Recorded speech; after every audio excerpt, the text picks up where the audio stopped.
பகவத்கீதையில் 8வது சாப்டரில் 11வது ஸ்லோகம்.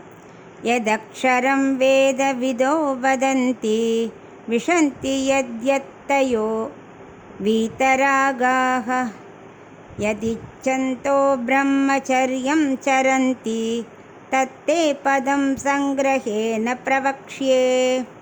இப்போ இதுக்குள்ளே அர்த்தத்தை பார்க்கலாம். கைவல்யார்த்தி உபாசிக்க வேண்டியது என்னென்ன, எப்படி பண்ணணும், பிராணனை அந்திம காலத்தில் எங்கே நிறுத்தணும், பகவானை எப்படி தியானம் பண்ணணும் அப்படிங்கிற இதில் சொல்ல போகிறார். முன்னாடி ஐஸ்வர்யார்த்தி எப்படி தியானம் பண்ணணும் சொன்னால, எங்கே பிராணன் நிறுத்தணும்னு சொன்னார். தவனோட 2 புருவத்துக்கு மத்தியில் பிராணனை நிறுத்தணும், பகவானை அங்கேருந்து தியானிக்கணும்னு பார்த்தோம். அதே போல் கைவல்யார்த்தி தலைக்கு நடுபாகம் இருக்கு இல்லையா, அங்கே பிராணனை வைத்து பகவானை தியானிக்கணும். அதன் மூலம்தான் அவனுக்கு பிராணம் போகணும். கைவல்யார்த்திக்கு ஆத்மானுபவத்தை விரும்புபவர்கள் தான் கைவல்யார்த்தின்னு பார்த்தோம். இவங்களுக்கு வைகுண்டம் போகணுங்கிறதுலாம் இல்லை, அங்கே போய் அடியாரோட கூடி இருந்து தொண்டு செய்யணும் அதிலெல்லாம் விருப்பம் இல்லை. இந்த உலகத்துலேயும் ஆசை இல்லை, திரும்ப திரும்ப பறப்பு இறப்பு அதுலேயும் ஆசை இல்லை. இந்த ரெண்டும் இல்லாத ஒரு நடுநிலையை தான் அவள் விரும்புகிறா. தத்துவம் 3 பார்த்தோம் இல்லையா, அச்சித், சித்து, ஈஸ்வரன். நம்ம கண்ணால் காண்ற அனைத்தும் அறிவில்லை, அது எல்லா பொருளும் அச்சித்து. அப்புறம் சித்துன்னா என்னென்னா ஒளிமயமாக இருக்கும். ஆத்மா இருக்கு இல்லையா, ஒளிமயமாக இருக்கும். உடம்பெல்லாம் அச்சித்து தான். ஆத்மா இருக்கிறதுனால தான் அது எல்லா காரியமும் செய்ய முடியாது. வெறும் கண்ணை கொண்டு வச்சா அதுக்கு ஒன்றும் கிடையாது, அது அச்சித்து தான். அதனால் இந்த ஆத்மா தான் இந்த அநாதிக்கால பாவ புண்ணியத்தினால் ஒரு உடல் எடுத்துட்டு ஆத்மா அதை கழிக்கிறது.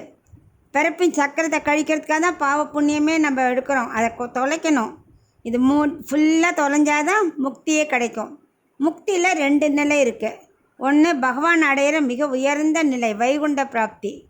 அந்த நிலையை அடைய விரும்ப மாட்டான் இந்த கைவல்யார்த்தி. அதுக்கு சற்று கீழே உயர்ந்த நிலை தான், ஆனால் பகவான் அடைய விருப்பம் இல்லாதனால அதை விட கொஞ்சம் தாழ்ந்த நிலை. அங்கேயே ஆசைப்படுவாள், தன்னோட ஆத்மாவையே அனுபவிச்சுட்டு இருக்கணும் அப்படின்னு ஆசைப்படுவாள். அவளுக்கு இந்த பூலோகத்தில் பிறந்திருக்கும் பிடிக்காது. இதை விட அது பெட்டர். ஆனால் பகவான் அடைய வேண்டாமா, அதில் ஆசை இருக்காது.